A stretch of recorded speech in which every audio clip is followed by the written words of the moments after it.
Uric acid का ज्यादा होना है।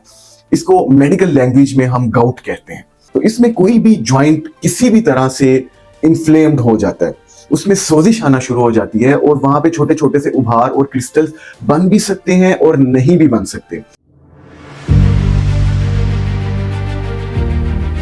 अगर हम रिस्क फैक्टर्स के बारे में डिस्कस करें कि किन किन चीजों की वजह से गाउट ज्यादा होता है या यूरिक एसिड लेवल ज्यादा होना शुरू हो जाते हैं, तो उसमें सबसे पहले तो हाई प्योरीन डाइट्स हैं। मतलब जो लोग रेड मीट ज्यादा खाते हैं, बड़ा गोश्त, छोटा गोश्त या लेग्यूम ज्यादा लेते हैं, जैसा कि दालें हैं, चने की दाल है, माश की दाल है और चने हैं, ये जो बहुत ज्यादा मिकदार में ले रहे होते हैं और वाटर इनटेक जिनका कम होता है, उनमें यूरिक एसिड होने के चांसेस आम लोगों की निस्बत ज्यादा होते हैं।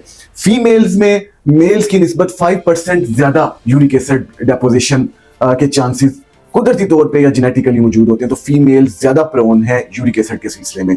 ओबेसिटी बहुत बड़ा इसका एक रिस्क फैक्टर है। जितनी ज्यादा ओबेसिटी होगी उतने ज्यादा यूरिक एसिड क्रिस्टल्स बनते हैं और वो आपके जॉइंट्स में डिपॉजिट होना शुरू हो जाते हैं। फैमिली हिस्ट्री बहुत स्ट्रॉन्ग है। अगर आपकी मतलब फैमिली में यूरिक एसिड रन कर रहा है, आपके पेरेंट्स में, आपके सिबलिंग्स में, तो आपको भी यूरिक एसिड होने के चांसेस आम लोगों से ज्यादा हैं।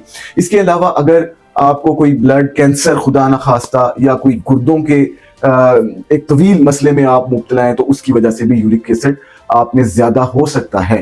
कुछ मेडिसिन ऐसी हैं, खासतौर पे ब्लड प्रेशर की मेडिसिन, जो क्योंकि पेशेंट लंबे अरसे से ले रहा होता है, उसके साइड इफेक्ट के तौर पे यूरिक एसिड लेवल ज्यादा हो जाते हैं और आपको गाउट होना स्टार्ट हो जाता है। So be aware of the medicine as well.